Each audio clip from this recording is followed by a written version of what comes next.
The people who support the League of Ireland football team Bohemian FC are a diverse lot, coming from a range of backgrounds, perspectives, and interests. They fondly call themselves Bohs fans and religiously visit Dalymount Park in Phibsborough each week to support the team. Now, personally, I have no real interest in the lore and storylines of football, but I've met a lot of Bohs fans over the last few years. I've gone from not knowing there was even a football team with that name to meeting a new Bohs fan every few weeks, and I think they're great. They speak with passion about what they achieve as a community, about the long history of the club, and all the friendships that they've built up over the years. But what's strange to me is, I don't often hear them talking about the actual football, which maybe makes sense. The traditional dictionary definition of the word bohemian is someone who is socially unconventional, artistic, nonconformist, things we may not normally attribute to football fans. When we think of football fan representation in the media, it's the classic image of hooligans on holiday, chanting, Mexican waves, pints of lager, a sea of men with their tops off, ready for a fight. But that's not true for Bohs fans. Well, not for the vast majority that I've met. Why is that? I call Bohs the Freemasons of football fans. They all seem to know each other and yet come from all different types of walks of life. Two Bohs fans will meet for the first time but know so many people in common, they're almost family. Last year I was doing a filmmaking course and I had to do a documentary, so of course I wanted to look into this question. With some of my new classmates, we went to Dalymount to watch a match and interview a few people to ask a very simple question. Why Bohs? Those first couple of minutes before kick-off, the noise is building and building and building. You can feel the excitement rising, and then as soon as the teams walk out, the hairs on the back of your neck stand up and you become primal and you're like, come on, Bohs! And then when the referee blows the whistle, it all culminates in just this explosion of noise, you know? It's great.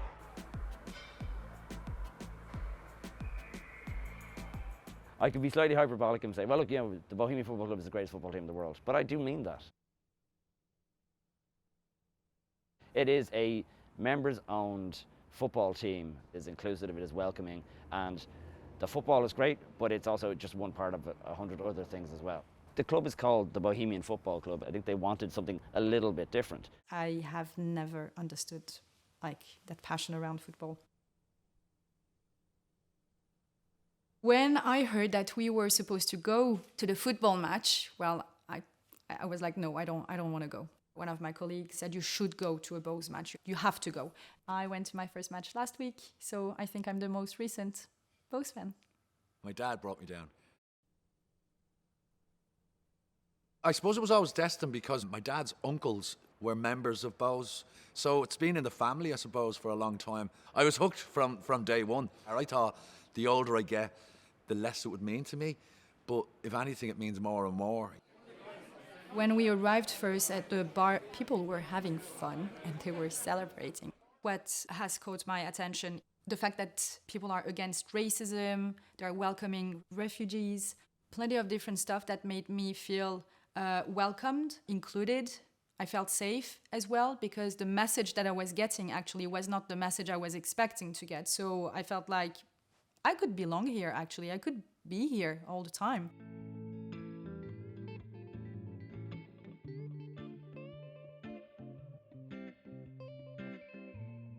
So it is still like a live music venue. Bob Marley played here his last outdoor gig just less than a year before he passed away. Thin Lizzy played here in '77 on Phil Innett's birthday, supported by the Boomtown Rats and the Graham Parker Band. Black Sabbath have played here, Ice Cube has played here. Destiny's Child were booked to play here but didn't play, so I love the idea of Beyonce at Dalymount.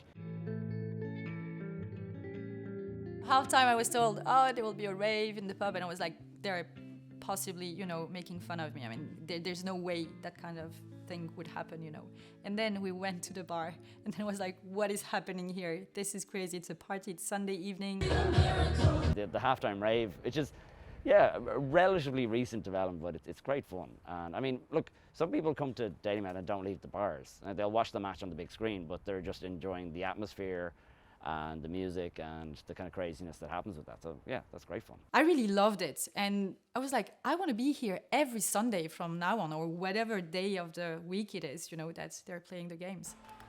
We're seeing more and more new faces here.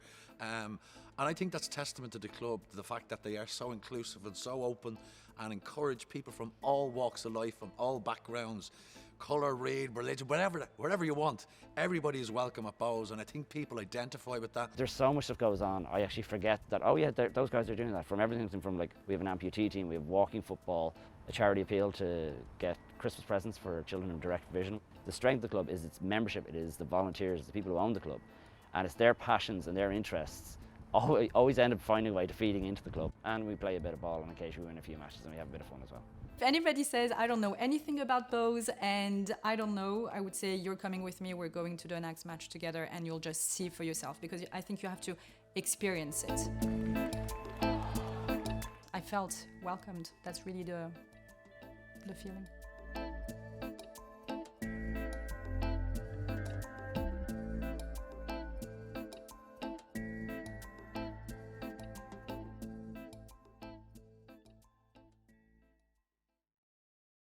Wow, who can deny the impact Bohs has on a person? My thanks to Bohemian FC for letting us film at Dalymount. Additionally, I'd like to thank our 3 interviewees: Jerry Farrell, Bohemian FC historian and all-round good guy; Eric Lawler, stand-up comedian, a good friend and the first person to ever talk to me about Bohs; and of course, Sanem Evren. Sanem was doing the filmmaking course with me, and when talking about her experience visiting the grounds, sounded so amazed we just had to include her.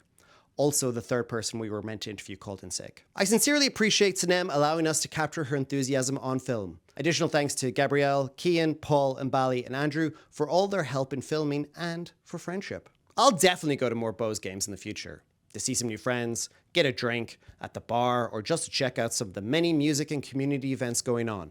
But honestly, when I'm there, it won't be because of the football. I'm not sure that's why so many Bohs fans actually go. Anyway, thanks for watching.